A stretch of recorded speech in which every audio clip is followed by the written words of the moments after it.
welcome. We're now on the fourth P, which is place.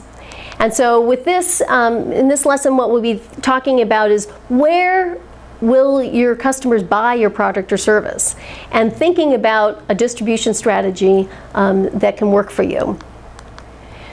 So there are many different ways of customers acquiring your product or service. One way, of course, is selling directly. You go knock on doors, you go into the market, you're dealing directly with customers. The pros of using this technique is that you get direct connection with your customers. You hear what they like about your product, you hear what they, some of the objections that are coming up. So you get firsthand experience with that, and that is all stuff that you can use, all this information that you can use in order to create, updated materials, etc., with messages about why people should buy from you. The challenge with this is that it's an expensive way of building a company. If it doesn't really scale, effectively over time, because then you just have to keep buying, hiring sales agents in order to, because each sales agent can only touch so many customers, and if you really want to scale, that gets problematic.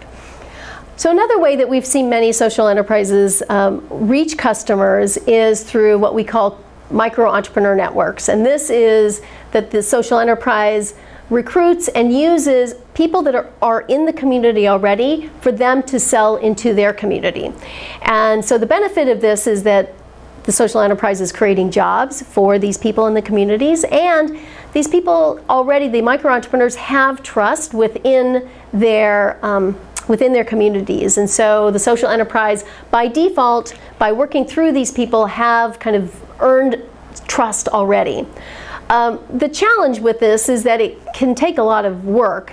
Managing these micro-entrepreneurs, many of them, oftentimes this is not their only job, so they've got other things they're doing, and so they get distracted elsewhere, and they're not selling your product or service. So keeping them aligned with your mission and making sure that they're working for you as much as you can it can be a challenge.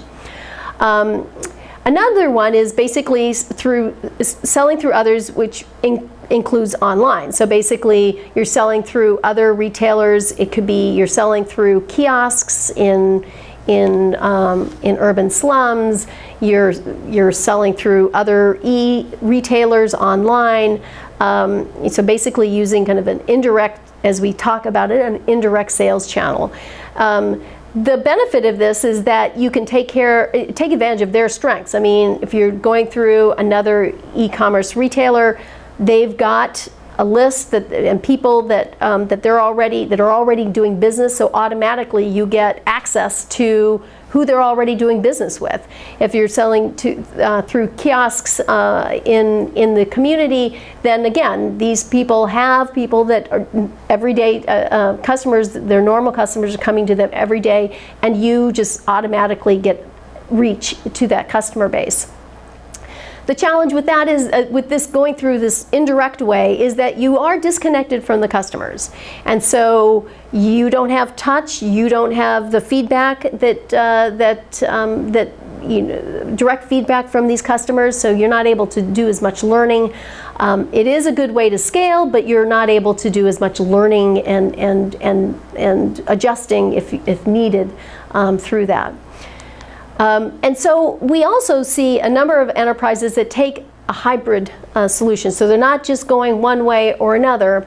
And so one example here is that for urban or peri-urban markets, an enterprise might decide to sell directly because it's easy. In an urban area, it's easier to move around, etc.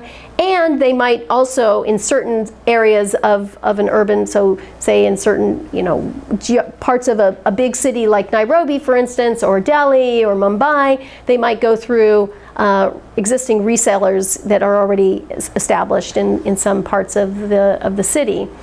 But if they want to have access to rural areas, then they might go through NGOs, because these NGOs are already working in these rural areas, and they have, again, the trust of the community, and it's really hard to work in getting product and services and people out to these rural areas. So they can use, like I said, a hybrid approach.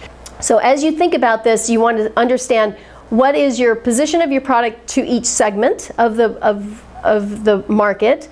How are you going to reach those